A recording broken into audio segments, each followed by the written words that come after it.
ஜெபம் செய்வோம். கண்களை மூடி கர்த்தரை நோக்கி நாம் ஜெபிப்போம். எங்கள் எல்லா வாழ்வுக்கும் ஆசீர்வாதங்களுக்கும் கிருபைக்கும் ஊற்றாக இருக்கிற அன்பின் ஆண்டவரே, இந்த அருமையான மனமகிழ்ச்சியின் கால வேலைக்காக நன்றி செலுத்துகிறோம் சுவாமி. இந்த பரிசுத்தமான மனமகிழ்ச்சி நாளிலே, இந்த ஓய்வு நாளிலே உங்களுடைய ஆலயத்தில் எல்லாரும் கூடி ஆராதிக்க தடைகள் இருந்தாலும் இப்படியாக ஆன்லைன் மூலமாக நேரடியாக உண்மை ஆராதிக்க இப்படியான ஒரு கிருபையை மீண்டும் இந்த நாளிலே எங்கள் தந்திருக்கிறீரே உங்கள் துதிக்கும் வைத்திருக்கிறோம். கடந்த 5 மாதங்கள் எங்களுடைய வாழ்வில் வல்லவராக இம்மானுவேலராக எபினேசராக இருந்து இந்த புதிய 6வது மாதத்தை காண செய்து இது முதலாவது பரிசுத்தமான நாளிலே உண்மை ஆராதிக்கப்படியான ஒரு சாக்கியத்தை மீண்டும் எங்களுக்கு தந்திருக்கிறபடியாக உண்மை நாங்கள் துதிக்கிறோம் வைத்திருக்கிறோம். இந்த ஆராதனை உடைய கரத்தில் ஒப்புக் கொடுக்கிறோம். இந்த ஆராதனை பாடம் மூலமாக உடைய நாமத்தை நாம் மயம்படுத்தவும், ஆண்டவரை வார்த்தை மூலமாக நீர் எங்களோடு பேசவும், தொடர்ந்து நடக்கிறவர்கள் உங்களுடைய பந்தியிலும் நாங்கள் கலந்து கொண்டு ஆசீர்வாதங்களை பெற்றுக் கொள்ளவும் எங்களுக்கு உதவி செய்ய வேண்டுமா ஜெபிக்கிறோம். இந்த நேரத்தில் நாங்கள் உங்களுடைய கரத்தில் ஒப்புக் கொடுக்கிறோம். இதை அங்கே பார்த்து கொண்டிருக்கிற ஒவ்வொரு பேருக்கும் இந்த நேரத்தை நீ மோட்சமாக்கி தரும்படியாக ஜெபிக்கிறோம். இந்த ஆராதனை முழுவதும் உடைய கரத்தில் ஒப்புக் கொடுக்கிறோம். துதி கனம் மகிமை ஒவ்வொருவருக்கே செலுத்துகிறோம். இயேசு மூலம் கேட்கிறோம் அன்புள்ள பிதாவே, ஆமென். கர்த்தருக்கே மகிமை உண்டாவதாக. கர்த்தர் இந்த நாளை காண செய்திருக்கிறார். ஆகவே உண்மையாகவே ஆண்டவருக்கு நான் நன்றி சொல்வோம். கர்த்தர் எப்பொழுதும் நம்முடைய வாழ்விலே வெற்றியை தருகிற அவராக இருக்கிறார். ஆண்டவருக்குள்ளே நாம் இருக்கும்போது நம்முடைய வாழ்விலே வெற்றி. அப்படிப்பட்டதான ஒரு பாடல், கிறிஸ்துவுக்குள் வாழும் எனக்கு எப்போதும் வெற்றி உண்டு. இந்த பாடலை நாம் அனைவரும் சேர்ந்து பாடுவோம். நம்முடைய கல்வாரி இயேசுவின் கீதங்கள் பாட்டு புஸ்தகத்தில் 318வது பாடல், கிறிஸ்துவுக்குள் வாழும் எனக்கு எப்போதும் வெற்றி உண்டு.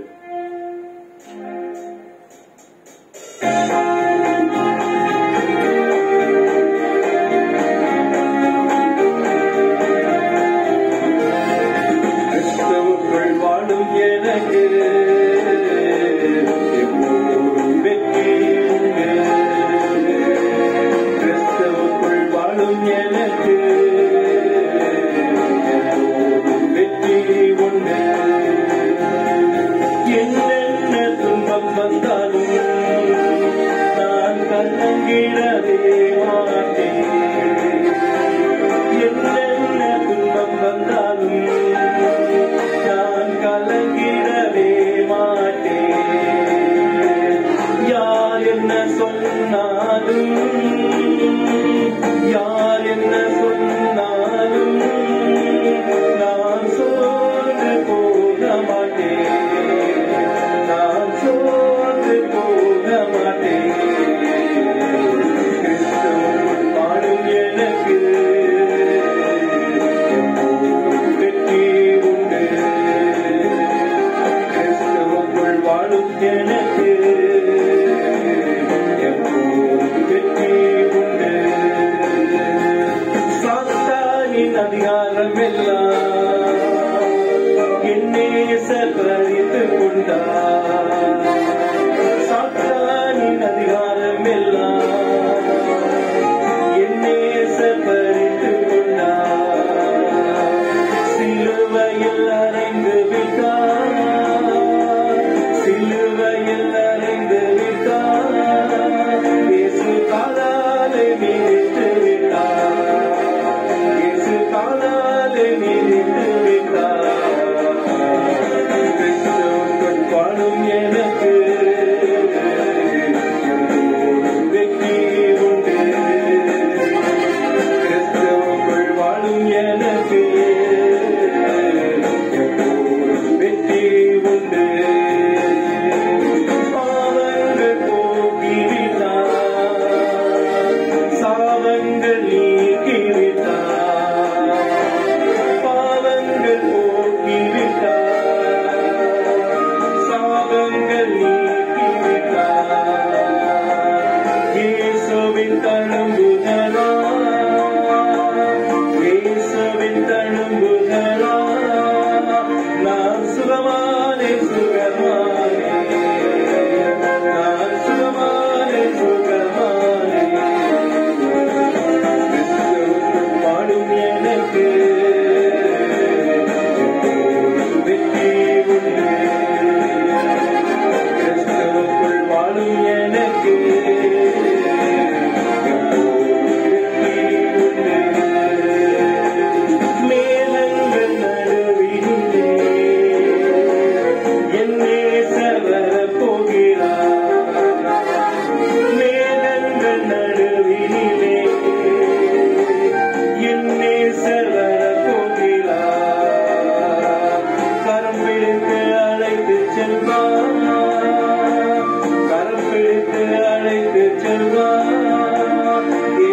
கண்ணீரெல்லாம் துடைப்பார், நம் கண்ணீரெல்லாம் துடைப்பார். கிறிஸ்துவுக்குள் வாழும் எனக்கு வெற்றி உண்டு. கிறிஸ்துவுக்குள் வாழும் எனக்கு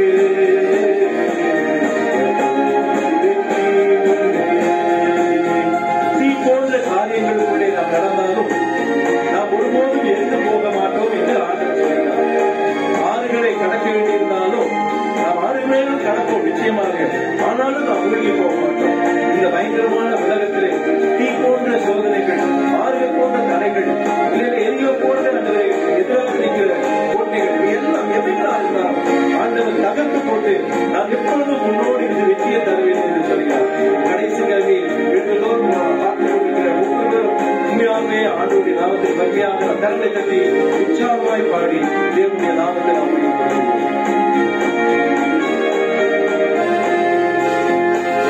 தீனருவை நடந்தாலும் நான் எரிந்து போக மாட்டேன்.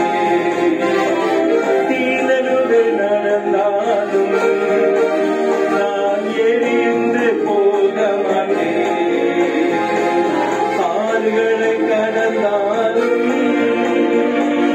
ஆறுகளை கடந்தாலும் நான் மூழ்கி போக மாட்டேன். நான் மூழ்கி போக மாட்டேன். கிறிஸ்துவுக்குள் வாழும் எனக்கு வெற்றி உண்டு. கிறிஸ்துவுக்குள் வாழும் எனக்கு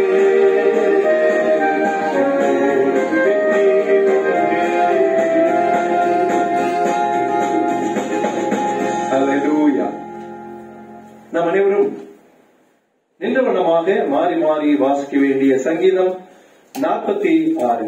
46ஆம் சங்கீதத்தை நாம் அனைவரும் எழுந்து நின்று மாறி மாறி வாசிப்போம். சங்கீதம் 46. நம் அனைவரும் வீடுதோறும் எழுந்து நின்று இந்த 46ஆம் சங்கீதத்தை நாம் மாறி மாறி வாசிப்போம். தேவன் நமக்கு அடைக்கலமும் பலனும், ஆபத்து காலத்தில் அனுகூலமான துணையும் ஆனவர். ஆகையால் பூமி நிலைமாறினாலும் மலைகள் நடுசமுத்திரத்தில் சாய்ந்து போனாலும் அதில் ஜலங்கள் கொந்தளித்து பொங்கி அதில் பெருக்கினால் பர்வதங்கள் அதிர்ந்தாலும் நாம் பயப்படும். ஒரு நதி உண்டு, அது நீர்க்கால்கள் தேவனுடைய நகரத்தையும் உன்னதமானவர் வாசம் பண்ணும் பரிசுத்த ஸ்தலத்தையும் சந்தோஷிப்பிக்கும். தேவன் அதன் நடுவில் இருக்கிறார், அது அசையாது. அதிகாலையிலே தேவன் அதற்கு சகாயம் பண்ணுவார். ஜாதிகள் கொந்தளித்தது, ராஜ்யங்கள் தத்தளித்தது, அவர் தமது சத்தத்தை முழங்க பண்ணினார், பூமி உருகி போயிற்று. சேனைகளின் கர்த்தர் நம்மோடு இருக்கிறார், யாக்கோபின் தேவன் நமக்கு உயர்ந்த அடைக்கலமானவர். பூமியிலே பால் கடப்புகளை நடப்பிக்கிற கர்த்தருடைய செயல்களை வந்து பாருங்கள். அவர் பூமியின் கடைமணம் மட்டும் யுத்தங்களை ஓய பண்ணுகிறார், வில்லை ஒடித்து ஈட்டியை முறிக்கிறார், ரதங்களை நெருப்பினால் சுட்டரிக்கிறார். நீங்கள் அமர்ந்திருந்து நானே தேவன் என்று அறிந்து கொள்ளுங்கள், ஜாதிகளுக்குள்ளே உயர்ந்திருப்பேன், பூமியிலே உயர்ந்திருப்பேன். கடைசி வசனத்தை நாம் சேர்ந்து வாசிப்போம். சேனைகளின் கர்த்தர் நம்மோடு இருக்கிறார், யாக்கோபின் தேவன் நமக்கு உயர்ந்த அடைக்கலமானவர். ஜெபம் செய்வோம். ஆண்டவருடைய கர்த்தரை நம்மை தாழ்த்தி கர்த்தரை நோக்கி நாம் ஜெபிப்போம். கர்த்தர் நம்முடைய வாழ்விலே எவ்வளவு நல்லவராக இருந்திருக்கிறார். இந்த நாள் வரை நம்மை அற்புதமாக, ஆச்சரியமாக, அதிசயமாக பாதுகாத்திருக்கிறார், பராமரித்திருக்கிறார், போஷித்திருக்கிறார், ஜீவனையும் தந்திருக்கிறார். இந்த பரிசுத்தமான மனமகிழ்ச்சி நாளிலே, இந்த கர்த்தருடைய நாளிலே, இந்த மகிமை நாளிலே, இந்த மனமகிழ்ச்சி நாளிலே, இந்த ஓய்வு நாளிலே அவரை ஆராதிக்கும்படியான ஒரு ஸ்லாக்கியத்தை கர்த்தர் மீண்டும் நமக்கு தந்திருக்கிறாரே. இந்த காலம் பொல்லாத காலம், பயங்கரமான ஒரு சூழ்நிலையில நாம் ஒவ்வொருவரும் வாழ்ந்து கொண்டிருக்கிறோம். இந்த நாளை காணாதபடி எவ்வளவோ மக்கள் கடந்து போயிருக்கிறார்கள். ஒருவேளை சீமனிருந்தும் இப்படியாக ஆராதிக்க முடியாத நிலைமையில் இருக்கிற மக்கள் ஏராளமானவர் உண்டு. ஆனால் கர்த்தர் கிருபையாக இந்த ஆராதனை பங்கு பெறும்படியான ஒரு ஸ்லாக்கியத்தை கர்த்தர் மீண்டும் நமக்கு தந்திருக்கிறாரே. இந்த ஆராதனை ஆண்டவருடைய கருத்துல ஒப்பு கொடுப்போம். பாடல் மூலமாக அவருடைய நாமம் மகிமைப்படவும், சிறப்பு பாடல் மூலமாக தேவனுடைய நாமம் மகிமைப்படவும், கர்த்தருடைய வார்த்தை மூலமாக ஆண்டவர் இன்றைக்கு நம்மோடு பேசவும், தொடர்ந்து நடக்கிற கர்த்தருடைய பந்தியில் தேவனுடைய பிரசன்னம் நம்மை நடத்த முடியாமல் நாம் ஜெபிப்போம். குறிப்பாக இந்த நாட்டிலே, கொரோனாவிலே தவித்துக் கொண்டிருக்கிற பிள்ளைகளுக்காக விசேஷமாக ஜெபிப்போம். நம்மை சார்ந்தவர்களும், நம்முடைய சபை மக்களும், நம்முடைய உறவினர்களும், நம்முடைய நண்பர்களும் எவ்வளவு பேர் இந்த நாட்களில் பாதிக்கப்பட்டிருக்கார்கள். இந்த படுக்கையில் இருக்கிற ஒவ்வொரு பேருக்கும் ஆண்டவர் சிறப்பான ஒரு சுகத்தை தரும்படியாக, உன் படுக்கையை மாற்றி போட்டு உன்னை குணமாக்குவேன், அப்பொழுது குணமாவா என்ற வார்த்தை இந்த நாளிலே ஆண்டவர் நிறைவேற்றும்படியாக நாம் கர்த்தரை நோக்கி நாம் ஜெபிப்போம். எல்லாவற்றையும் மேலாக நம்மை ஆராய்ந்து பார்ப்போம், நம்மை தாழ்த்துவோம். ஆண்டவருடைய கர்த்தரை நம்மை முழுவதுமாக ஒப்பு கொடுத்து இந்த ஜெபத்தை நாம் ஏறெடுப்போம். உங்களில் யாராவது ஒருவர் நம்மை ஜெபத்திலே நடத்தலாம். ஜெபிக்கலாம். இருக்கும் கிருபையுள்ள நல்ல ஆண்டவரே, இந்த அருமையான காலை வேலைக்காக, மனமகிழ்ச்சியின் வேலைக்காக நன்றி செலுத்துகிறோம். இந்த நாளில் கூட இந்த ஞாயிற்றுக்கிழமை காலை ஆராதனையிலே ஆண்டவரே எங்களை கலந்து கொள்ளும்படியாக ஆண்டவரே நீர் செய்த கிருபைக்காக நன்றி செலுத்துகிறோம். ஒவ்வொரு நாளும் ஆண்டவரே உங்களுடைய கிருபை ஆண்டவரே எப்பவும் என்ன நடக்கும் என்று தெரியாத உலகத்திலே வாழ்ந்து கொண்டிருக்கிறோம் சுவாமி. ஆண்டவரே பயங்கரமான உலகத்திலே நோய்களும் ஆண்டவரே கொள்ளை நோய்களும் விசேஷமாக இந்த கொரோனாவின் தாக்கம் அதிகமா இருக்கிற இந்த நாட்களிலே ஏசப்பா உங்களுடைய கிருபை எங்களுக்கும் எங்க சபை மக்களுக்கும் தாரம் ஆண்டவரே. இந்த ஆராதனை கூட ஆண்டவரே ஒருவேளை ஆண்டவரே நாங்கள் இந்த நாளிலும் கூட நடத்த பார்க்க எங்களுக்கு கிருபை தந்தீரையும் ஆண்டவரே. இந்த ஆராதனையை முழு பெருப்படுத்திக் கொள்ளும் சுவாமி. பாடல் வேலையை ஆசீர்வதியும் ஆண்டவரே, செய்தி வேலையை ஆசீர்வதியும், விசேஷமா இன்றைக்கு நடக்க இருக்கிற திருவிருந்தை ஆசீர்வதியும் ஆண்டவரே. சீக்கிரத்திலே நாங்கள் ஆலயத்திலே வந்து ஆண்டவரை தொழுது கொள்ள எங்களுக்கு கிருபை தாரும் ஆண்டவரே. விசேஷமா இந்த நாட்களிலே சுயநலமா இருக்கிற மக்கள் எல்லாம் நினைக்கிறோம். ஒருவேளை ஒவ்வொருவராய் நாங்கள் பேரா சொல்லாவிட்டாலும் ஏசப்பா ஆஸ்பத்திரியில் இருக்கிற மக்கள், வீட்டிலே சுயநலமா இருக்கிற மக்கள் எல்லாரையும் உடைய கருத்தில் வைக்கிறோம் சுவாமி. எல்லாருக்கும் வேண்டிய கிருபைகளை நீ தாரும் ஆண்டவரே. நல்ல சுகத்தை தாரும் ஆண்டவரே. அவர்கள் சீக்கிரத்திலே திரும்பி வர உதவி தாரும் ஆண்டவரே. எந்த இழப்புகளும் வராதபடி நீர் காத்துக்கொள்ளும் அப்பா ஆண்டவரே. அந்த நாட்டை நடத்துகிற மத்திய அரசுக்காக, மாநில அரசுக்காக ஜெபிக்கிறவர்களெல்லாம் மக்கள் மேல் பாசத்தோடு நடந்து கொள்ள, தேவைகளை சந்திக்கிற மக்களாக ஆண்டவரே ஒரு கடவுளை போல இவர்கள் ஆட்சி செய்ய அவர்களுடைய கிருபைகளை தாரும் ஆண்டவரே. நாட்டில் நடக்கிற துன்மார்க்கங்கள், பலவிதமான கொலை எல்லாவற்றையும் விலக்கி போடும் ஆண்டவரே. விசேஷமா படிக்கிற பிள்ளைகளுக்காக ஜெபிக்கிறோம். படிப்பு இந்த காலத்திலே ஒன்றுமில்லாமல் போய்விட்டது சுவாமி. வருகிற நாட்களில் இதெல்லாம் நிறுத்தி அப்பா ஆண்டவரே மீண்டும் ஸ்கூல்கள் எல்லாம் திறந்து எல்லாரும் ஆண்டவரே பிள்ளைகள் எல்லாம் ஸ்கூலுக்கு செல்ல நல்ல படிப்பையும் ஞானத்தையும் நீ தாரும். பெரிய காரியங்களை செய்யும் நாட்டை ஆசீர்வதியும். என்னுடைய ஜனங்கள் தங்களை தாழ்த்தி பொல்லாத வழிகளை விட்டு மனம் திரும்பி நாட்டிற்காக ஜெபிக்கும் போது சேமத்தை கொடுப்பேன். ஜனங்கள் ஆண்டவரே நாட்டுக்காக ஜெபிக்கிறோம், சேமத்தை தாரும். உலகம் முழுவதையும் பொருட்படுத்திக் கொள்ளும் ஆண்டவரே. கொரோனா வியாதியை அழித்து போடும். நீரே பெரிய காரியங்களை செய்யும். இந்த ஆராதனை ஆசீர்வாதத்தை தாரும். இயேசு கிறிஸ்துவின் நாமத்தில் கெஞ்சு முன்னாடி கேட்கிறோம் அன்புள்ள தகப்பனே, ஆமென். பரமண்டலம் இருக்க எங்கள் பிதாவே, உம்முடைய நாமம் பரிசுத்தப்படுவதாக, உம்முடைய ராஜ்யம் வருவதாக, உம்முடைய சித்தம் பரமண்டலத்திலே செய்யப்படுவது போல பூமியிலும் செய்யப்படுவதாக. அன்றன்றுள்ள ஆகாரத்தை இன்று எங்களுக்கு தாரும். எங்களுக்கு விரோதமாய் குற்றம் செய்கிறவர்களுக்கு நாங்கள் மன்னிக்கிறது போல எங்கள் குற்றங்களை மன்னியும். எங்களை சோதனைக்குள் பிரவேசிக்கப்படாமல் தீமையின்றி ரட்சித்துக் கொள்ளும். ராஜ்யமும் வல்லமையும் மகிமையும் என்றென்றைக்கு விடைவிலே. ஆமென். கர்த்தருக்கு ஸ்தோத்திரம். மீண்டுமாக ஒரு பாடலை நாம் பாடுவோம். இந்த பாடல் பாடி முடிந்த பிறகு நாம் வேதத்திலிருந்து ஒரு பகுதியை நாம் வாசிக்க கேட்போம். அதற்கு முன்பதாக நம்ம அனைவரும் உட்கார்ந்தவருமாக நம்பிக்கை உடைய சிறைகளை அரணுக்கு திரும்புங்கள், இரட்டிப்பானதை தருகிறார், இன்றைக்கு திரும்புங்கள். அலியா அலியா அலியா என்று சொல்லி ஆண்டவருடைய நாமத்தை உயர்த்தவும். அலியா என்றால் திரும்பி வாருங்கள், அரணுக்கு திரும்புவோம் என்று சொல்லி அர்த்தம். ஆகவே உண்மையாகவே ஆண்டவரிடத்திலே நாம் மனம் திரும்பி வரும்போது கர்த்தர் நம்முடைய சிறைகளை ஆண்டவர் மாற்றி போடுகிறார். அப்பேற்பட்ட ஆண்டவரை தான் நாம் ஆராதித்துக் கொண்டிருக்கிறோம். இந்த நாளிலே ஆண்டவர் சொல்கிறார், நான் இரட்டிப்பான நன்மையை தருகிறேன், அதை இன்றைக்கே நான் உனக்கு தருவேன் என்று சொல்கிறார். ஆகவே உண்மையாகவே இந்த பாடல் தெரிந்த பாடல் தான். நம் அனைவரும் சேர்ந்து பாடி தேவனுடைய நாமத்தை மகிமைப்படுத்துவோம். இந்த பாடல் பாடி முடித்த பிறகு நாம் வேதத்திலிருந்து ஒரு பகுதியை நாம் வாசிக்க கேட்போம்.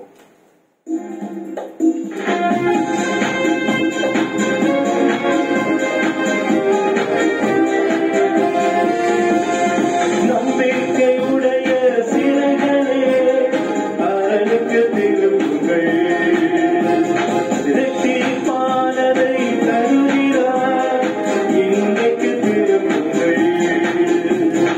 நம்பிக்கையுடைய சிறைகளே அரணுக்கு திரும்புங்கள்,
ஏற்றுவார். ராஜாக்கள் உன்னை தேடி வர வாசலை ராப்பகல் திறந்து வைப்பார். ராஜாக்கள் உன்னை தேடி வர வாசலை ராப்பகல் திறந்து வைப்பார். அவர் சொல்லிட்ட நல்வார்த்தை நிறைவேற்றினார். அலியா அலியா அலியா அலியா அரணுக்கு திரும்புவோம். அலியா அலியா அலியா அலியா கர்த்தரை உயர்த்துவோம். அலியா அலியா அலியா அலியா அரணுக்கு திரும்புவோம். அலியா அலியா அலியா அலியா கர்த்தரை உயர்த்துவோம். ஓடித்தீரோரை புண்ணிய செய்வார். பரியாசம் செய்வோரை பணிய செய்வார். ஓடுகிறோரை புண்ணிய செய்வார். பரியாசம் செய்வோரை பணிய செய்வார். சத்துருவின் வாசல்களை மேற்கொள்ளும் கிருபையை உனக்கு தந்தார். சத்துருவின் வாசல்களை மேற்கொள்ளும் கிருபையை உனக்கு தந்தார். அவர் சொல்லிட்ட நல்வார்த்தை நிறைவேற்றினார். அலியா அலியா அலியா அலியா கர்த்தருக்கு திரும்புவோம்.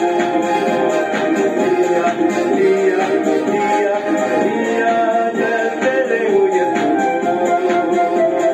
அலியா அலியா அலியா அலியா அரணுக்கு திரும்புவோம். அலியா அலியா அலியா அலியா கர்த்தரை உயர்த்துவோம். ஆண்டவர் ஒரு வாக்கு கொடுக்கிறார். தேசத்துல இனி கொடுமை கிடையாதுங்கிற கொடுமையான தேசத்துல வாக்கு கொடுக்கிறோம். ஆண்டவர் சொல்கிறார், சீக்கிரமாக மாற்றம் போடுவேன் என்று சொல்கிறார். தேசத்திலே கொடுமை இல்லை, அழிவை உன் எல்லையில் நான் இனிமேல் கேட்பதில்லை என்றால் ரட்சிப்பை ஆண்டவர் நமக்கு பதிலாக்கி அவருடைய வாசலில் நம்முடைய துதிகளை அவர் ஏறெடுக்க இந்தியாவுக்கு ஆண்டவரை துதிப்போமா? ஆண்டவரை நீ சொல்லிட்டு நான் வார்த்தையெல்லாம் எனக்கு நிறைவேற்றினீர் ஆண்டவரே, இன்னும் தொடர்ந்து நிறைவேற்றும் அப்பா என்று சொல்லி இந்த கடைசி எல்லாம் சேர்ந்து பாடி தேவனுடைய நாமத்தை நாம் பயன்படுத்துகிறோம். தேசத்திலே கொடுமை இல்லை, அழிவை உன் எல்லையில் கேட்பதில்லை. தேசத்திலே கொடுமை இல்லை, அழிவை உன் எல்லையில் கேட்பதில்லை. ரட்சிப்பை உனக்கு மதிலாகினார். நீதன் வாசலை குறியாகினார். ரட்சிப்பை உனக்கு மதிலாகினார். நீதன் வாசலை குறியாகினார். அவர் சொல்லிட்ட நல்வார்த்தை நிறைவேற்றினார்.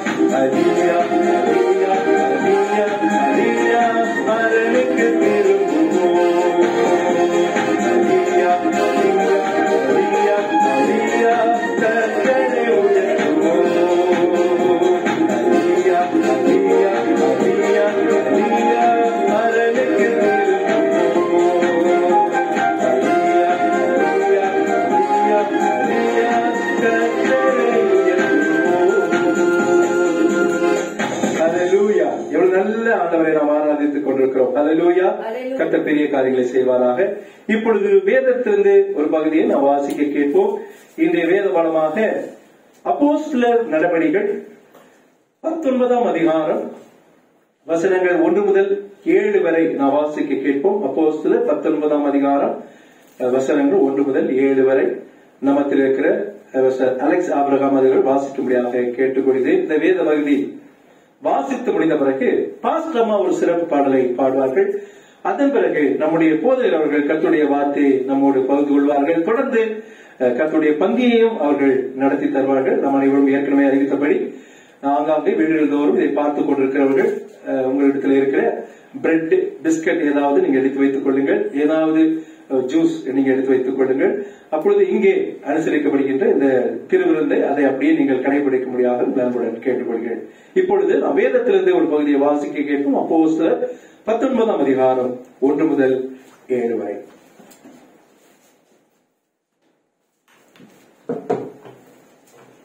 இன்றைய வேத பாடம் அப்போஸ்தலருடைய நடபடிகள் 19ஆம் அதிகாரம் வசனங்கள் 1 முதல் 7 வரை. அப்போலோ என்பவன் கொரிந்து பட்டணத்திலே இருக்கையில் பவுல் மேடான தேசங்கள் வழியாய் போய் எபேசுவுக்கு வந்தான். அங்கே சில சீஷரை கண்டு, நீங்கள் விசுவாசிகளான போது பரிசுத்த ஆவியை பெற்றீர்களா என்று கேட்டான். அதற்கு அவர்கள், பரிசுத்த ஆவி உண்டென்பதை நாங்கள் கேள்விப்படவே இல்லை என்றார்கள். அப்பொழுது அவன், அப்படியானால் நீங்கள் எந்த ஞானஸ்தானம் பெற்றீர்கள் என்றான். அதற்கு அவர்கள், யோவான் கொடுத்த ஞானஸ்தானம் பெற்றோம் என்றார்கள். அப்பொழுது பவுல், யோவான் தனக்கு பின் வருகிறாகிய கிறிஸ்து இயேசுவில் விசுவாசிகளாய் இருக்க வேண்டும் என்று ஜனங்களுக்கு சொல்லி மன திரும்புதலுக்கு ஏற்ற ஞானஸ்தானத்தை கொடுத்தானே என்றான். இதை கேட்டபோது அவர்கள் கர்த்தராக இயேசுவின் நாமத்தினாலே ஞானஸ்தானம் பெற்றார்கள். அல்லாமலும் பவுல் அவர்கள் மேல் கைகளை வைத்த போது பரிசுத்த ஆவி அவர்கள் மேல் வந்தார். அப்பொழுது அவர்கள் அந்நிய பாஷைகளை பேசி தீர்க்க தரிசனம் சொன்னார்கள். அந்த மனுஷர் எல்லாரும் ஏறக்குறைய 12 பேராய் இருந்தார்கள். வாசிக்க வேண்டிய வேத பாடம் வாசித்தாயிற்று. கர்த்தர் தாமே இந்த வசனம் மூலமாக நம்மை ஆசீர்வதிப்பாராக. இப்பொழுது பாஸ்டம் அவர்கள் ஒரு சிறப்பு பாடலை பாடுவார்கள். அதன் பிறகு நம்முடைய போதகர் அவர்கள் கர்த்தருடைய வார்த்தை நம்மோடு பகிர்ந்து கொள்வார்கள்.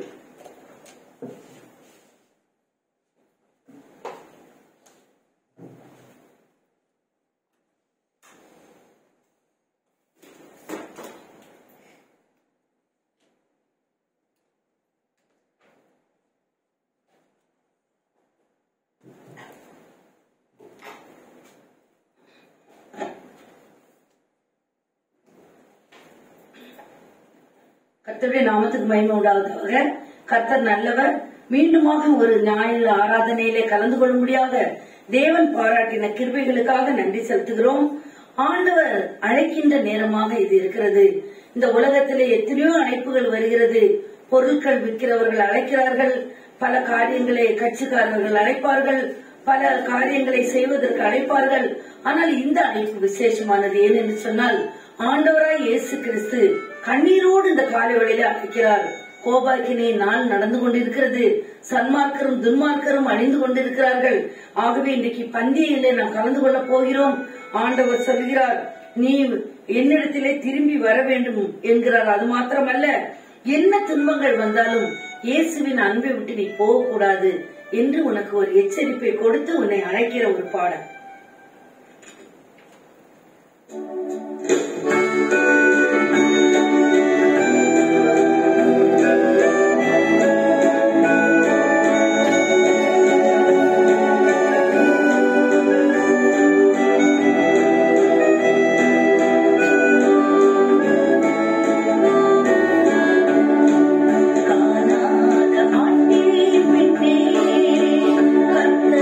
கண்ணீருடன்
ஜெபம் பண்ணுவோம்.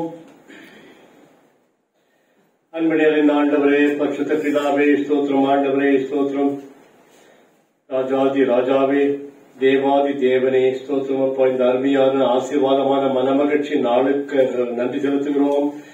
இந்த நாளிலே நாங்கள் உடைய பிள்ளைகளாக உடைய நாமத்தினாலே கூடி உம்மை துதித்து பாடி உம்மை ஆராதிக்க முடியாக நீர் தந்த இந்த அருமையான ஆசீர்வாதமான வேலைக்காக நன்றி செலுத்துகிறோம். இப்போது கூட நீர் பேசும் அப்பா, நாங்கள் கேட்கிறோம். நீர் பேசுகிற சத்தத்தை நாங்கள் கேட்க எங்கள் செவிகளை திறக்க முடியாது ஜெபிக்கிறோம். இந்த நேரத்தை எங்களுக்கு ஆசீர்வாதமாக மாற்றித்தாரும், மோட்சமாக்கி தாரும். இயேசுவின் இனி நாமத்தில் கெஞ்சி கேட்டுக் கொள்கிறோம் அன்புள்ள பிதாவே, ஆமென். வாசிக்க கேட்ட அப்போஸ்தலர் நடபடிகளின் புத்தகம் 19ஆம் அதிகாரத்தில் நம்ம என்ன வாசிக்கிறோம்? அப்போஸ்தலனாகிய பவுல்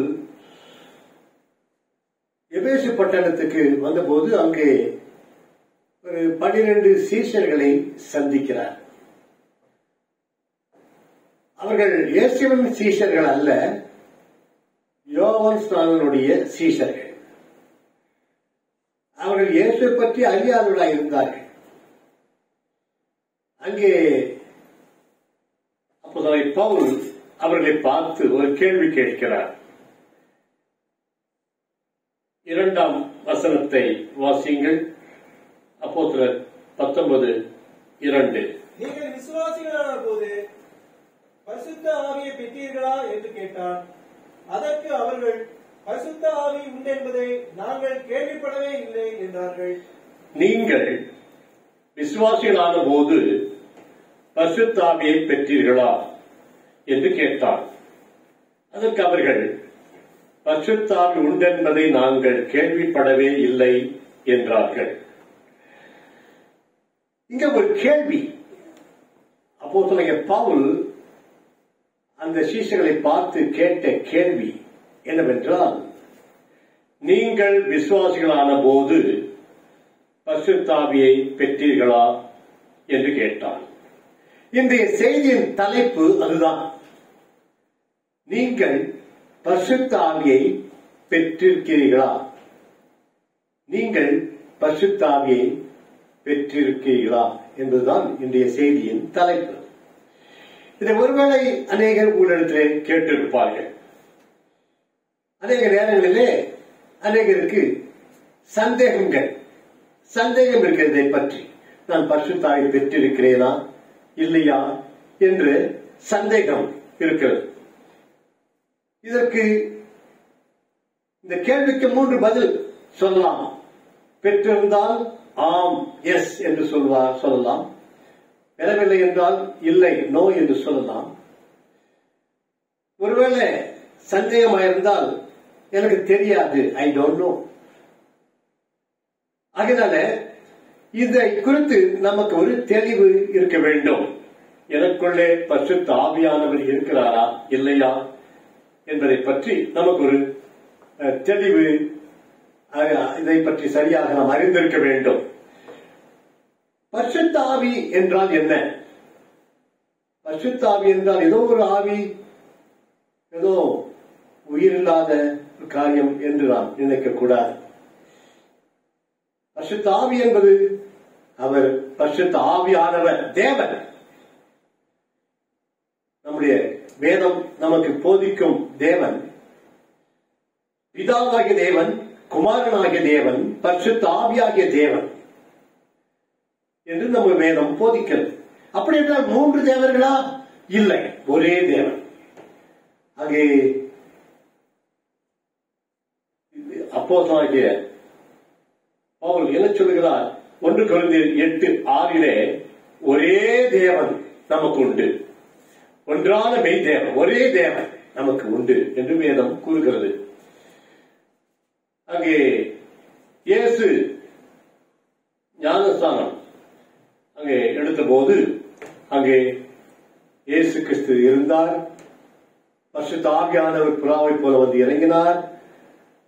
ஆகிய பிதாவானவர் இவரின் நேசகுமாரன், இவரில் பிரியமாயிருக்கிறேன் என்று சொன்னார். ஆகினாலே இங்கே பரிசுத்த ஆவியானவர் பிதா, குமாரன், பரிசுத்த ஆவியாக இருக்கிறார். ஆகவே இந்த நாளிலே அங்கே இந்த திரியேக தேவனை பற்றி நாம் அறிந்து கொள்ள வேண்டும். பிதா, குமாரன், பரிசுத்த ஆவி என்பதை நாம் முற்றிலுமாக அறிந்து கொள்ள முடியாது. அது முற்றிலுமாக விளக்கிவிட முடியாது. ஆனால் ஓரளவு நாம் சொல்லலாம். பிதா தேவன் அங்கே தேவன் மனிதனை உண்டாக்கின போது அங்கே ஆதியாகமம் 1ஆம் அதிகாரம் 27ஆம் வசனத்தை வாசிங்கள். ஆதியாகமம் 1:27 அங்க என்ன சொல்லி இருக்கிறது? ஆதியாகமம் 1:27. தேவன் தம்முடைய சாயலாக மனுஷனை சிருஷ்டித்தார், அவனை தேவ சாயலாகவே சிருஷ்டித்தார், ஆணும் பெண்ணுமாக அவர்களை சிருஷ்டித்தார். அதனாலே அங்கே தேவன் மனிதனை எப்படி படைத்தார் என்றால், தேவ சாயலாக மனிதனை படைத்ததாக வேதம் கூறுகிறது. அதாவது தேவன் எப்படி இருக்கிறாரோ அதே போல தேவன் மனிதனை படைத்தாராம். தேவன் எப்படி இருக்கிறார்? தேவன் பிதா, குமாரன், பரிசுத்த ஆவியாக இருக்கிறார். அதே போல மனிதனும் கூட ஆவி, ஆத்மா, சரீரம் என்று படைத்தார். ஆகவே பரிசுத்த ஆவி என்றால் அவர் தனியாக நாம் சொல்ல முடியாது. அவர் மூவரும் ஒன்றாயிருக்கிறார்கள் என்று சொல்லியிருக்கிறது. அப்போஸ்தலனாகிய பிலிப்பு சீஷன் இயேசுவிடத்தில் அங்கே பிதாவை எங்களுக்கு காண்பியும், அது போதும் என்று சொன்னார். அப்படி இயேசு சொன்னார், பிலிப்புவே, இவ்வளவு காலம் நீங்க என்னுடனே கூட இருந்தும் இன்னும் நீ அதை அறியவில்லையா? என்னை கண்டவன் பிதாவை கண்டான் என்று இயேசு சொன்னார். அவர்கள் ஒன்றாயிருக்கிறார்கள். நான் பிதாவிலும் பிதா என்னிலும் இருக்கிறது நீ அறியாமல் இருக்கிறாயா? அதனாலே பிதாவும் குமாரனும் ஆகிய இயேசுவும் ஒன்றாயிருக்கிறார்கள். பிதா, குமாரன், பரிசுத்த ஆவி மூவரும் அங்கு ஒன்றாயிருக்கிறார்கள். தனித்தனியா நாம் பிரிக்க முடியாது. அவர்கள் ஒன்றாயிருக்கிறார்கள். அதே போல மனிதனை எப்படி படைத்திருக்கிறார்? ஆவி, ஆத்மா, சரீரம். நமக்கு ஒரு சரீரம் என்று ஒன்று இருக்கிறது. இந்த சரீரத்தில் இருக்க ஆவி போய்விட்டால் நமக்குள்ளே நம்மை பார்த்து யாரும் நம்ம பெயரை சொல்ல மாட்டார்கள். சரீரம் என்று தான் சொல்வார்கள், பாடி என்று சொல்வார்கள். செத்துவிட்டால் நம்ம பேரை சொல்லி எப்போ அடக்கம் பண்ண போகிறார்கள் கேட்க மாட்டார்கள். பாடியை எப்போ அடக்கம் பண்ண போகிறார்கள் என்றுதான் கேட்பார்கள். அதனாலே நமக்குள்ளே ஆவி, ஆத்மா, சரீரம் என்று மூன்றும் இருக்கிறது என்று வேதம் கூறுகிறது. அதே போல தேவன் கூட பிதா, குமாரன், பரிசுத்த ஆவியாக இருக்கிறார். இந்த பரிசுத்த ஆவியை ஆண்டவர் வாக்கு பண்ணினார். நான் போய் வேறொரு தேற்றரவாளனை அனுப்புவேன் என்று வாக்கு பண்ணினார். இன்னும் யோவான் சுவிசேஷம் 20ஆம் அதிகாரம் 22வது வசனத்தை வாசிங்கள். யோவான் 20:22 வாசிங்கள். அவர்கள் மேல் ஊதி பரிசுத்த ஆவியை பெற்றுக் கொள்ளுங்கள், எவருடைய பாவங்களை மன்னிக்கிறீர்களோ. போதும். அங்கே ஆண்டவர் பரிசுத்த ஆவியை பெற்றுக் கொள்ளுங்கள் என்று ஆண்டவர் சொன்னார். இது ஒரு கட்டளை. நாம் பரிசுத்த ஆவியை பெற்றுக் கொள்ள வேண்டும் என்று இயேசுவே கட்டளை கொடுத்திருக்கிறார். இயேசு அநேக கட்டளை கொடுத்தார். அந்த கட்டளைகளிலே ஒன்று நாம் பரிசுத்த ஆவியை பெற்றுக் கொள்ள வேண்டும் என்பதாகும். அப்படி என்றால் நாம் பரிசுத்த ஆவியை ஒவ்வொருவரும் பெற்றிருக்க வேண்டும். இந்த பரிசுத்த ஆவியை குறித்து ஆண்டவர் வாக்குப்படினார். யோவான் ஞானஸ்நானம் கொடுக்கும் போது அவர் என்ன சொன்னார்? நான் உங்களுக்கு ஜலத்தினாலே ஞானஸ்நானம் கொடுக்கிறேன், எனக்கு பின் வருகிறவரோ பரிசுத்த ஆவியினாலும் அக்கினியினாலும் ஞானஸ்நானம் கொடுப்பார் என்று சொன்னார். அதை மத்தேயு சுவிசேஷம் 3ஆம் அதிகாரம் 11ஆம் வசனத்தில் சொல்லியிருக்கிறது. மார்க்கு 1:8 சொல்லியிருக்கிறது. மார்க்கு 1:8 வாசியுங்கள். மார்க்கு 1. நான் ஜலத்தினால் உங்களுக்கு ஞானஸ்நானம் கொடுத்தேன், அவரோ பரிசுத்த ஆவியினால் உங்களுக்கு ஞானஸ்நானம் கொடுப்பார் என்று பிரசங்கித்தார். பரிசுத்த ஆவியால் ஞானஸ்நானம் கொடுப்பார் என்று அங்கே அவர் சொன்னார்.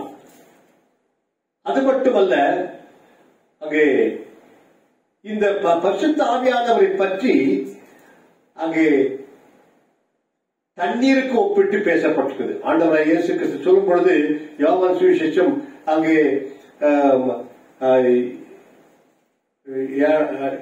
7ஆம் அதிகாரம் 37, 38, 39 தண்ணீருக்கு ஒப்பிட்டு பரிசுத்த ஆவி பேசி இருக்கிறது.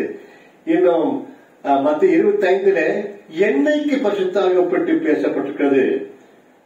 இன்னும் இங்கே யோவான் ஸ்நானம் சொல்லும் பொழுது அக்கினிக்கு ஒப்பிட்டு பேசுகிறார். இப்படி பரிசுத்த ஆவியை நாம் புரிந்து கொள்வதற்காக தண்ணீர் என்றும் அக்கினி என்றும் எண்ணெய் என்றும் அங்கே சொல்லப்பட்டிருக்கிறது. ஆனால் அவர் தேவன், பரிசுத்த ஆவியானவர், தேவ ஆவியானவர் என்றெல்லாம் வேதத்திலே வாசிக்கிறோம். ஆகினாலே இங்கே நாம் பரிசுத்த ஆவியை பெற்றுக்கொள்ள வேண்டும் என்று தேவனுடைய கட்டளை. அங்கே எப்பொழுது நாம் இயேசுவை விசுவாசிக்கிறோமோ அப்பொழுதே நாம் பரிசுத்த ஆவியை பெற்றுக் கொள்கிறோம். அங்கே நாம் வாசிக்க கேட்ட அப்போஸ்தலர் 19:2 பவுல் எப்படி என்ன கேட்கிறார்? நீங்கள் விசுவாசிகளான போது பரிசுத்த ஆவியை பெற்றீர்களா? அப்படி என்ற அந்த கேள்வியில் இருந்தே நமக்கு என்ன பதில் கிடைக்கிறது? நாம் விசுவாசிகள் ஆகும் போது பரிசுத்த ஆவியை பெற்றுக் கொள்கிறோம் என்ற ஒரு பதில் அங்கே இருக்கிறது.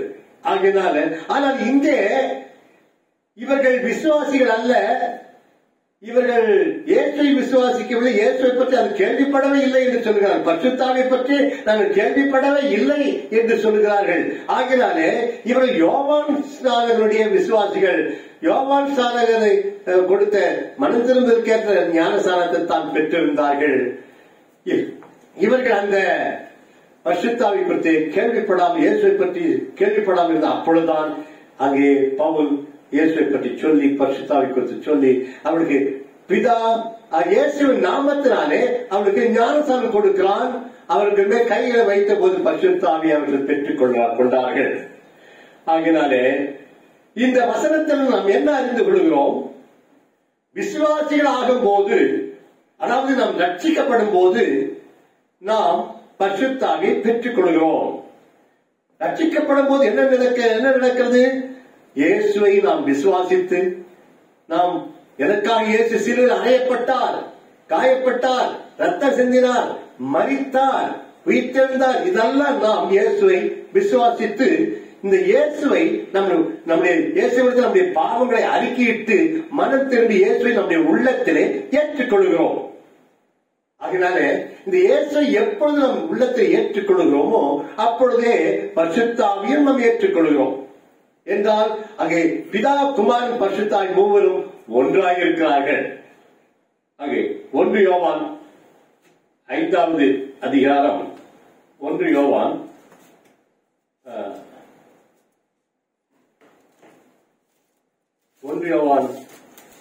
5ஆம் அதிகாரம் 7ஆம் வசனத்தை வாசிங்கள். பரலோகத்திலே சாட்சியிடுகிறவர்கள் மூவர், பிதா, வார்த்தை, பரிசுத்த ஆவி என்பவர்களே, இம்மூவரும் ஒன்றாய் இருக்கிறார்கள். பிதா, வார்த்தை என்பது குமாரன் இயேசு, பிதா, குமாரன், பரிசுத்த ஆவி, இம்மூவரும் ஒன்றாய் இருக்கார்கள். ஒன்றாய். அதனால இவர்களை பிரிக்க முடியாது. நாம் தனித்தனியாக நாம் பிரிக்க முடியாது. அவர்கள் ஒன்றாக எப்போதுமே ஒன்றாக இருக்கிறார்கள். ஆகினால இந்த இயேசு கிறிஸ்துவை ஏற்றுக்கொள்ளும் பொழுது, நாம் விசுவாசிகள் ஆகும் போது நாம் பரிசுத்த ஆவியை பெற்றுக் கொண்டோம் என்று அங்கே வேதம் கூறுகிறது. இந்த பரிசுத்த ஆவியை நாம் பெற்றுக்கொள்வது எப்படி? அங்கே இது ஒரு இயேசுவின் வாக்கு தத்தம், இயேசு கொடுத்த வாக்கு தத்தம். அப்போஸ்தலர் 1:4 வாசிங்கள். அப்போஸ்தலர் 1:4. அன்றியும் அவர் அவர்களுடைய கூடி வந்திருக்கும் போது அவர்களை நோக்கி, யோவான் ஜலத்தினாலே ஞானஸ்நானம் கொடுத்தார். நீங்கள் சில நாளுக்குள்ளே பரிசுத்த ஆவியினாலே ஞானஸ்நானம் பெறுவீர்கள். அங்கே இது ஆண்டவர் கொடுத்த வாக்கு தத்தம். பரிசுத்த ஆவியினாலே ஞானஸ்நானம் பெறுவீர்கள் என்று வாக்கு தத்தம். ஆகவே இதை நாம் பெற்றுக்கொள்ள வேண்டும். இந்த பரிசுத்த ஆவியை நாம் யார் யாருக்கு இந்த பரிசுத்த ஆவி கொடுக்கப்படுகிறது, யார் யாருக்கு தேவன் இந்த பரிசுத்த ஆவியை கொடுக்கிறார்? முதலாவதாக ஆண்டவர் என்ன சொன்னார்? அங்கே காத்திருங்கள். அங்கே 5வது அப்போஸ்தலர் 1ஆம் அதிகாரம் 5வது வசனத்தை வாசியுங்கள். ஆகையால் நீங்கள் எருசலேமை விட்டு போகாமல் என்னிடத்தில் கேள்விப்பட்ட பிதாவின் வாக்குத்தத்தம் நிறைவேற காத்திருங்கள் என்று கட்டளையிட்டார். காத்திருங்கள் என்று ஆண்டவர் சொன்னார். அப்போ காத்திருப்பவர்களுக்கு அது பரிசுத்த ஆவி கொடுக்கப்படுகிறது. இயேசு சொன்னபடியே அவர்கள் எருசலேமிலே காத்திருந்தார்கள். அங்கே நாம் அப்போஸ்தலர் 2ஆம் அதிகாரத்தில் வாசிக்கிறபடி அவர்கள் காத்திருந்த போது பரிசுத்த ஆவியானவர் அவர்கள் மேல் வந்து இறங்கினார். அவர்கள் பரிசுத்த ஆவியினாலே நிரப்பப்பட்டார்கள். ஆகினாலே நாம் கர்த்தருடைய சமூகத்தில் காத்திருக்க வேண்டும். கர்த்தர் கொடுத்த வாக்கு தத்தத்தை பெற்றுக் கொள்வதற்கு, சுதந்திரத்துக் கொள்வதற்கு நாம் காத்திருக்கும் போது இந்த பரிசுத்த ஆவியை நாம் பெற்றுக் கொள்கிறோம் என்பதை நாம் வாசிக்கிறோம். அது மட்டுமல்ல, இந்த பரிசுத்த ஆவி கேட்பவர்களுக்கு ஆண்டவர் கொடுக்கிறார். அது லூக்கா சுவிசேஷம் 11ஆம் அதிகாரம் 11, 12, 13 வாசிங்கள். லூக்கா 11ஆம் அதிகாரம் 11, 12, 13 ஆகிய வசனங்களை வாசியுங்கள். உங்களில் தகப்பனாய் இருக்கிற ஒருவனிடத்தில் மகன் அப்பம் கேட்டால் அவனுக்கு கல்லை கொடுப்பானா? மீனை கேட்டால் மீனுக்கு பதிலாய் பாம்பை கொடுப்பானா? அல்லது முட்டையை கேட்டால் அவனுக்கு தேளை கொடுப்பானா? பொல்லாதவர்களாகி நீங்கள் உங்கள் பிள்ளைகளுக்கு நல்ல ஈவுகளை கொடுக்க அறிந்திருக்கும் போது பரமபிதாவானவர் தமிழத்தில் வேண்டிக் கொள்கிறவர்களுக்கு பரிசுத்த ஆவியை கொடுப்பது அதிக நிச்சயம் அல்லவா என்றார். வேண்டிக் கொள்வர்களுக்கு பரிசுத்த ஆவி கொடுக்கிறார், கேட்பவர்களுக்கு பரிசுத்த ஆவி கொடுக்கிறார். நாம் தேவனிடத்தில் எதையே கேட்கிறோம். ஆண்டவர் சொன்னார், இயேசு சொன்னார், நீ என்ன வேணா கேட்கலாம் என்று சொன்னார். நீ எதை கேட்டாலும் நான் தருவேன் என்று சொன்னார். எதை வேண்டும் என்றாலும் கேட்கலாம். நம்ம எதையோ கேட்கிறோம், நல்லதுதான். ஆனால் பரிசுத்த ஆவி கேட்டு இருக்கிறோமா? ஆண்டவரே இப்படி பரிசுத்த ஆவி எனக்கு தாரும் என்று நாம் கேட்டிருக்கிறோமா? ஆகினாலே இந்த இடத்துல கேட்பவர்களுக்கு பரிசுத்த ஆவி ஆண்டவர் கொடுக்கிறார். மூன்றாவதாக கீழ்ப்படுகிறவர்களுக்கு பரிசுத்த ஆவியை கொடுக்கப்படுகிறது. ஆக அப்போஸ்தலர் 5ஆம் அதிகாரம் 32வது வசனத்தை வாசியுங்கள். அப்போது 5:32. இந்த சங்கதிகளை குறித்து நாங்கள் அவருக்கு சாட்சிகளாய் இருக்கிறோம். தேவன் தமக்கு கீழ்ப்படுகிறவர்களுக்கு தந்தருளின பரிசுத்த ஆவியும் சாட்சி என்றார்கள். கீழ்ப்படுகிறவர்களுக்கு பரிசுத்த ஆவி கொடுக்கப்படுகிறது. அதனால நாம் கீழ்ப்படிய வேண்டும். யாருக்கு? தேவனுக்கு. தேவனுக்கு கீழ்ப்படிந்திருங்கள் என்று வேதம் கூறுகிறது. தேவனுக்கு எப்படி கீழ்ப்படிவது?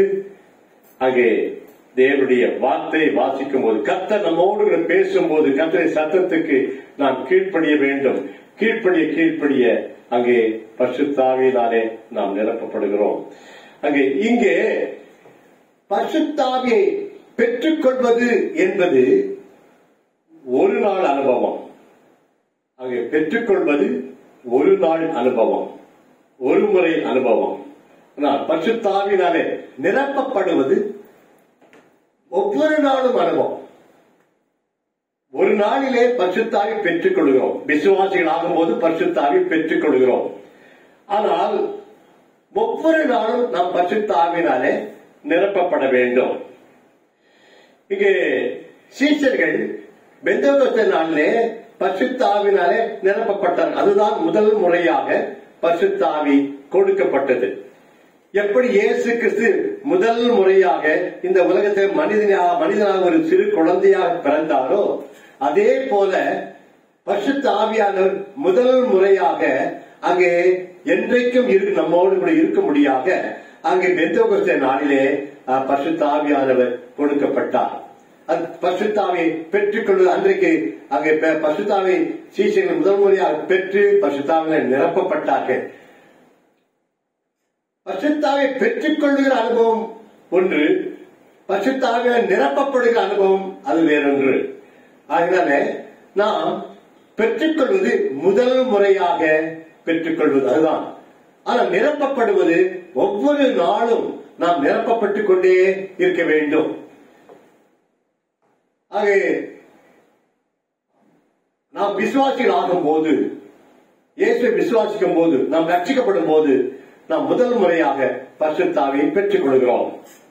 அதன் பிறகு அதோடு விட்டுவிடக்கூடாது.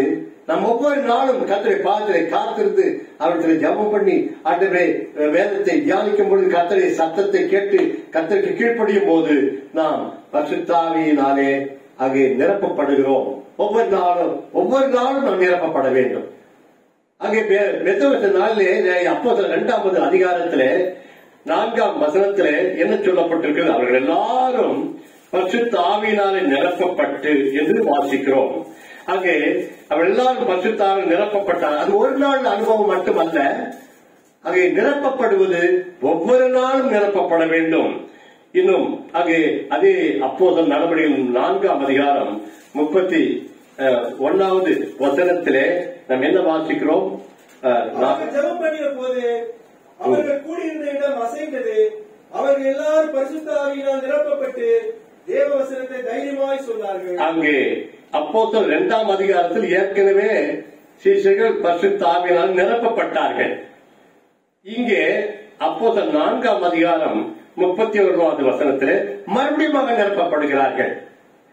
இன்னும் கூட இதே அப்போஸ்தலர் 13ஆம் அதிகாரம் 52வது வசனத்தை வாசித்தால் அப்போஸ்தலர் 13:52 வாசிங்கள். சீஷர்கள் சந்தோஷத்தினாலும் பரிசுத்த ஆவியினாலும் நிரப்பப்பட்டார்கள். ஆகினாலே பரிசுத்த ஆவியினால் நிரப்பப்படுகிற ஒரு அனுபவம் என்பது ஒவ்வொரு நாளும், அது ஒரு நாள் அனுபவம் அல்ல. பரிசுத்த ஆவியை பெற்றுக்கொள்வது ஒரு நாள் அனுபவம், ஒரு முறை அது ஒரு நாள் அனுபவம். அது அங்கே பெந்தெகோஸ்தே நாளிலே பெற்றுக் கொண்டார்கள். நாம் ரட்சிக்கப்படும் போது பரிசுத்த ஆவியை பெற்றுக்கொள்கிறோம். அது பெற்றுக்கொள்வது ஒரு நாள். ஆனால் பரிசுத்த ஆவியால் நிரப்பப்படுவது திரும்ப திரும்ப திரும்ப பரிசுத்த ஆவியால் நாம் நிரப்பப்பட்டுக் கொண்டே இருக்க வேண்டும். பெற்றுக்கொள்வது என்றால் என்ன, நிரப்பப்படுவது என்றால் என்ன? ஒரு டம்ளர் இருக்கிறது என்று சொன்னால் அதில் கொஞ்சம் தண்ணீரை ஊற்றினால் அந்த டம்ளர்ல தண்ணீர் இருக்கிறது, அதான் பெற்றுக்கொள்வது. ஆனால் இன்னும் அதிகமாக தண்ணீரை ஊற்றிக்கொண்டே இருப்போமானால் அந்த டம்ளர் நிரம்பி வழியும், அதான் நிரப்பப்படுவது. அதாவது அந்த டம்ளருக்குள்ள கொஞ்சம் தண்ணி ஊற்றினால் அந்த கொஞ்சம் பகுதி மட்டும்தான் அது நிறைந்து இருக்கிறது. ஆனால் அதிகமாக ஊற்ற அந்த டம்ளர் முழுவதும் நிரம்பி வழிகிறது. அது எதை குறிக்கிறது என்று சொன்னால், நம்முடைய வாழ்க்கையில நாம் முழுவதும் முற்றிலுமாக கர்த்தருக்கு ஒப்பு கொடுத்து வாழக்கூடிய ஒரு அனுபவம், அதுதான் நிரம்பி வாழ்கிற ஒரு அனுபவம். ஏதோ கொஞ்சம் ஒப்பு கொடுத்து அப்படியே அனலும் இல்லாமல் குளிரும் இல்லாமல் வெதுவெதுப்பாக வாழ்கிற ஒரு வாழ்க்கை அல்ல. நாம் ஒவ்வொரு நாளும் கர்த்தருடைய பாதத்திலே காத்திருந்து வேதத்தை தியானம் பண்ணி ஜெபம் பண்ணி அங்கே இந்த நேரத்தை செலவிடும் போது ஆண்டவர் நம்மை பரிசுத்த ஆவியினாலே நிரப்புகிறார்.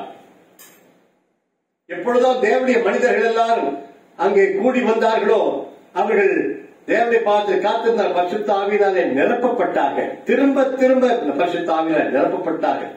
என்னுடைய வாழ்க்கையில ஒவ்வொரு நாளும் அங்கே தேவனை பார்த்து முழங்கால் படியிட்டு கர்த்தரை நோக்கி ஜெபிக்கும் போது, கர்த்தரை பார்த்து காத்திருக்கும் போது, வேதத்தை தியானிக்கும் பொழுதெல்லாம் அங்கே கர்த்தர் பரிசுத்த ஆவியினாலே என்னை நிரப்புகிறதை நான் காண்கிறேன். ஒரு நாள் ஆண்டவர் பரிசுத்த ஆவி நிரப்பினார். அது ஒரு நாள் அனுபவம் அல்ல, ஒவ்வொரு நாளும் நிரப்புகிறார். நான் ரட்சிக்கப்பட்ட போது 1969ஆம் வருஷம் டிசம்பர் மாதம் 7ஆம் தேதி மத்தியானம் 2 மணிக்கு ஆண்டவர் இயேசு என்னை ரட்சித்தார். அதன் பிறகு அப்பொழுது பரிசுத்தாய் பெற்றுக் கொண்டேன். ஆனால் அன்று இரவு நான் பஸ்ஸில் வந்து கொண்டிருக்கும் பொழுது அங்கே பரிசுத்த ஆவியால் நிரப்பினார். மிகுந்த சந்தோஷம். அங்கே பரிசுத்தாவியில் நிரப்பினார். பஸ்ல அப்படி கை தட்ட ஆரம்பித்து விட்டேன். பஸ்ஸை விட்டு இறங்கி நடக்க ஆரம்பிக்கிறேன். சரியாக நடக்க முடியவில்லை. துள்ளி குதிக்கிற அவ்வளவு ஒரு சந்தோஷம், பரிசுத்தாவின் நிறைவு. அது ஒரு நாள் அனுபவம் அல்ல, ஒவ்வொரு நாளும் நாம் பரிசுத்தாவினாலே நிரப்பப்பட வேண்டும். ஏன்? பரிசுத்தாவினாலே நிரப்பினால்தான் நாம் பரிசுத்தமாக வாழ முடியும்.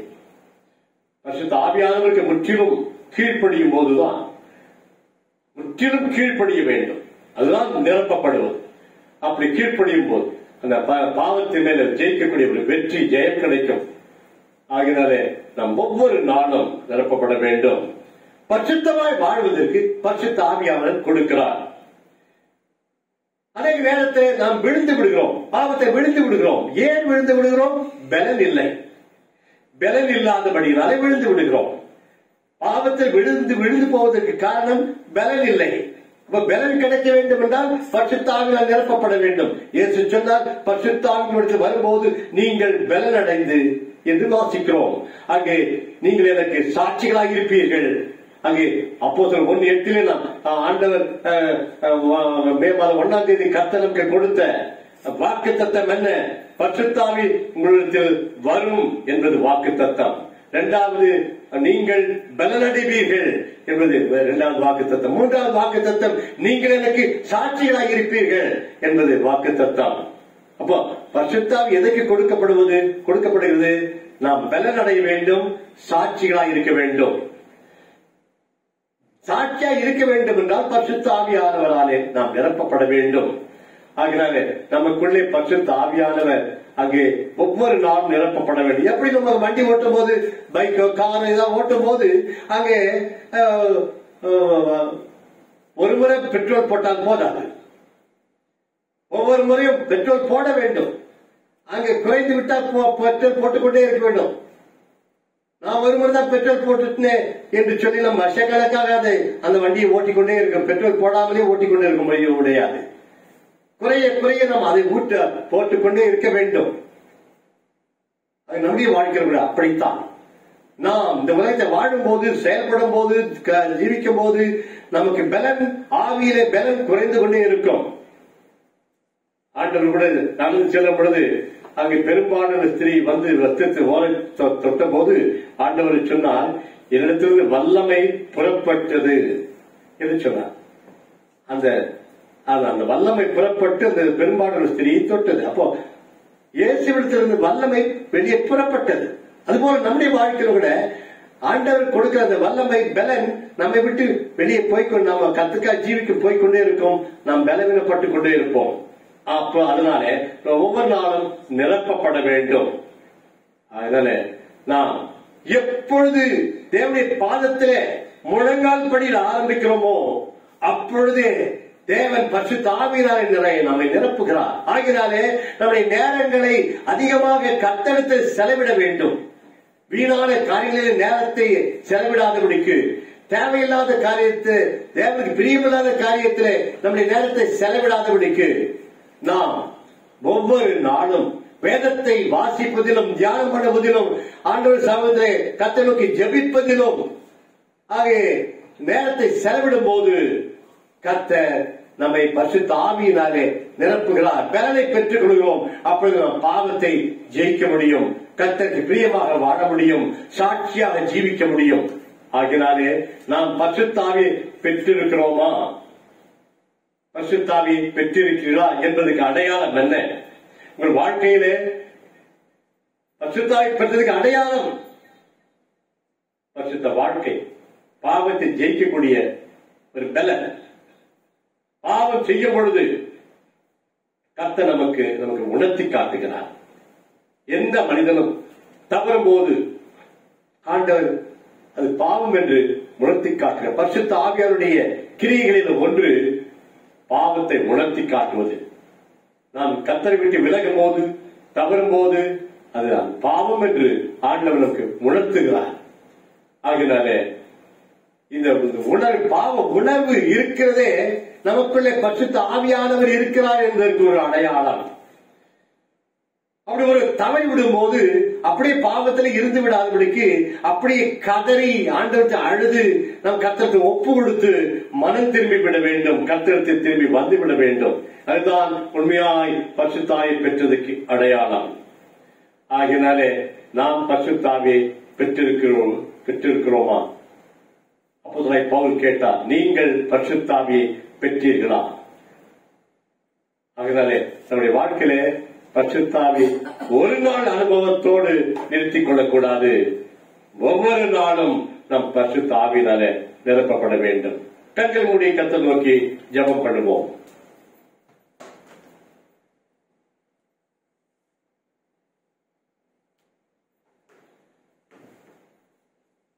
தேவன் நமத்தில் இருக்கிறார். தேவ ஆவியானவர் நமத்தில் இருக்கிறார்.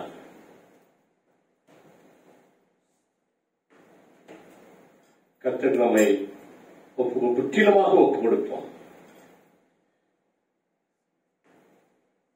ஆண்டவர் அவருடைய பரிசுத்த ஆவியினாலே நம்மை நிரப்ப வேண்டும் என்று விரும்புகிறார். நம்மை முற்றிலுமாக ஒப்பு கொடுப்போம். அப்பொழுது பரிசுத்த ஆவியினாலே ஒவ்வொரு நாளும் நிரப்பிக்கொண்டே இருப்பார். ஆண்டவர் இயேசுவை தாக்கி ஒப்புக் கொடுக்கிறோம். எங்கள் குறைகள், குற்றங்கள், தவறுதல்கள், மீறல்கள், பாவங்கள் எல்லாவற்றையும் தயவாக மன்னிக்க வேண்டும் என்று ஜெபிக்கிறோம்.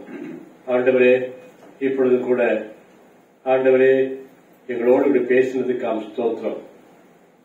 நாங்கள் ரட்சிக்கப்பட்ட போது நீர் எங்களுக்கு கொடுத்த பரிசுத்த ஆவிக்காக நன்றி செலுத்துகிறோம். அந்த பரிசுத்த ஆவியிலே நாங்கள் ஒவ்வொரு நாளும் நிரப்பப்படும்படியாக எங்களை தாழ்த்தி ஒப்புக் கொடுக்கிறோம். ஆண்டவரே, உமக்கு உகந்த சாட்சிகளாய் திகழ கிருபை செய்யும். இயேசு மூலம் கேட்கிறோம் ஜீவனுள்ள பிதாவே, ஆமென். கர்த்தருடைய பந்தியிலே நாம் பங்கு பெறுவோம். ரட்சிக்கப்பட்டு ஞானஸ்தானம் பெற்றிருக்கிற அனைவரும் இந்த பந்தியிலே பங்கு பெறலாம். வீடுகளிலே ஆங்காங்கு இருக்கிறார்கள்.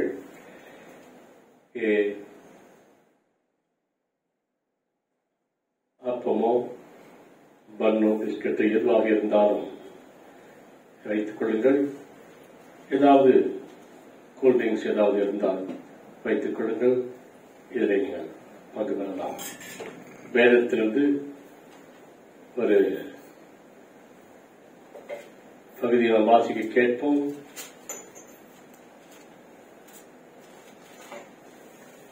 நான் உங்களுக்கு ஒப்புவித்ததை கர்த்தரிடத்தில் பெற்றுக் கொண்டேன். என்னவெனில், கர்த்தராகிய இயேசு தாம் காட்டிக் கொடுக்கப்பட்ட அன்று ராத்திரியிலே அப்பத்தை எடுத்து ஸ்தோத்திரம் பண்ணி அதை பிட்டு, நீங்கள் வாங்கி புசியுங்கள், இது உங்களுக்காக பிற்கப்படுகிற என்னுடைய சரீரமாய் இருக்கிறது, என்னை நினைவு கூறும்படி இதை செய்யுங்கள் என்றார்.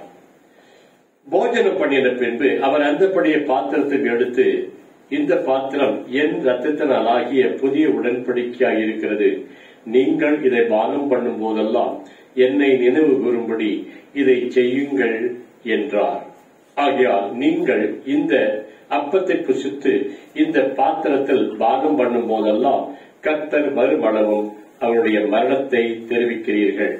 இப்படி இருக்க, எவன் அபாத்திரமாய் கர்த்தருடைய அப்பத்தை புசித்து அவருடைய பாத்திரத்தில் பானம் பண்ணுகிறானோ அவன் கர்த்தருடைய சரீரத்தையும் ரத்தத்தையும் குறித்து குற்றமுள்ளவனாயிருப்பான். எந்த மனுஷனும் தன்னைத்தானே சோதித்தறிந்து இந்த அப்பத்தை புசித்து இந்த பாத்திரத்தில் பானம் பண்ண கடவன்.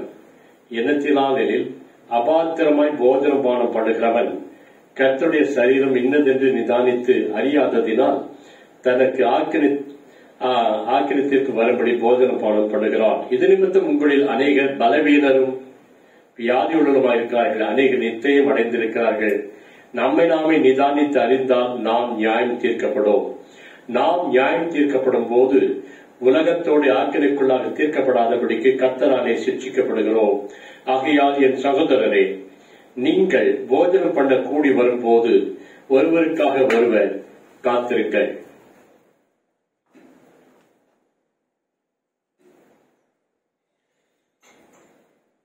ஜெபம் பண்ணுவோம்.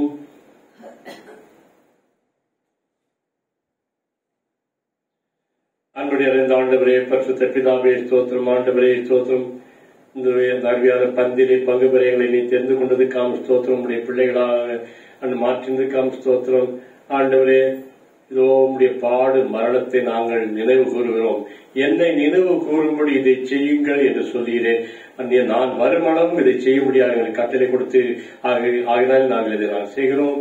ஆண்டவே, இந்த அப்பத்தையும் திராட்சரசத்தையும் ஆசீர்வதித்து பரிசுத்தப்படுத்தி தாரும். இந்த அப்பத்தை உடைய மாம்சத்துக்கு அடையாளமாக நாங்கள் புசித்து, இந்த திராட்சரசத்தை உடைய ரத்தத்துக்கு அடையாளமாக நாங்கள் பானம் பண்ணி, எங்கள் வாழ்நாளெல்லாம் உம்முடைய நாமத்தை மகிமைப்படுத்துகிற மக்களாக வாழ இந்த அப்பத்தையும் திராட்சரசத்தையும் ஆசீர்வதித்து பரிசுத்தப்படுத்தி தர வேண்டும் என்று இயேசுவின் இனிய நாமத்திலே கெஞ்சி கேட்டுக்கொள்கிறோம். அன்புள்ள பிதாவே, ஆமென்.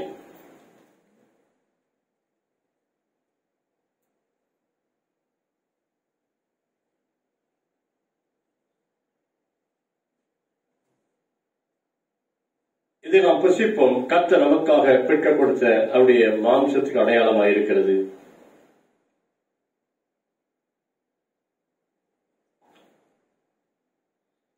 இதை பானம் பண்ணுவோம். கர்த்தர் நமக்காக சிந்த கொடுத்த அவருடைய ரத்தத்துக்கு அடையாளமாக இருக்கிறது.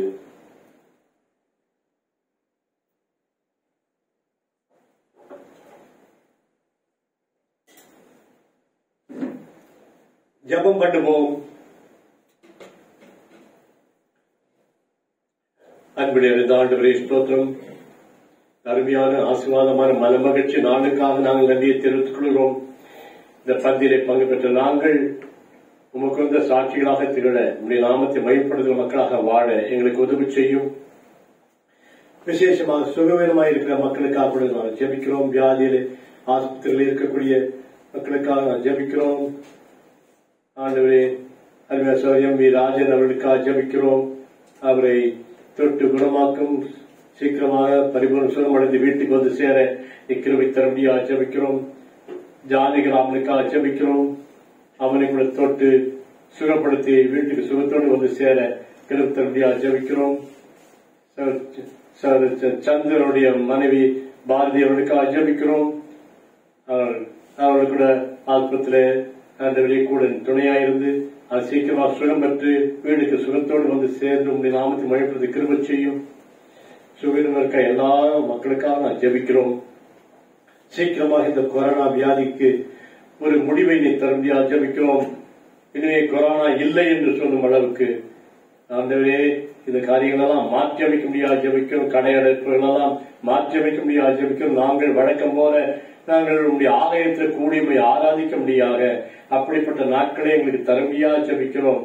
ஆண்டவரே, கஷ்டத்திலே, கவலையிலே, வேதனையிலே, துக்கத்திலே, பற்றாக்குறையினாலே கலங்கிக் கொண்டிருக்க எல்லா மக்களுக்கும் இறங்கி ஆசீர்வாதத்தை கட்டளிடும் இயேசு மூலம் கெஞ்சி கேட்டுவிடுகிறோம்.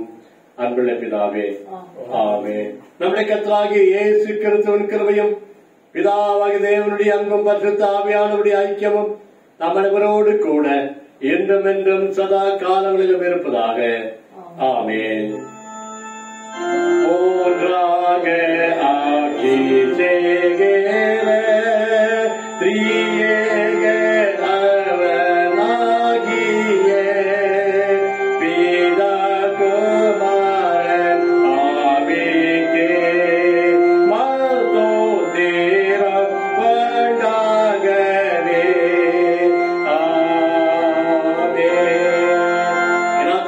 கர்த்தரை ஸ்தோத்ரி, என் முழு வல்லமை அவருடைய பரிசுத்த நாமத்தை ஸ்தோத்ரி. என் ஆத்துமாவே கர்த்தரை ஸ்தோத்ரி, அவர் செய்த சகல உபகாரங்களையும் மறவாதே. ஆமென். எல்லா ஸ்தோத்திரம். கர்த்தர் உங்களை ஆசீர்வதிப்பாராக.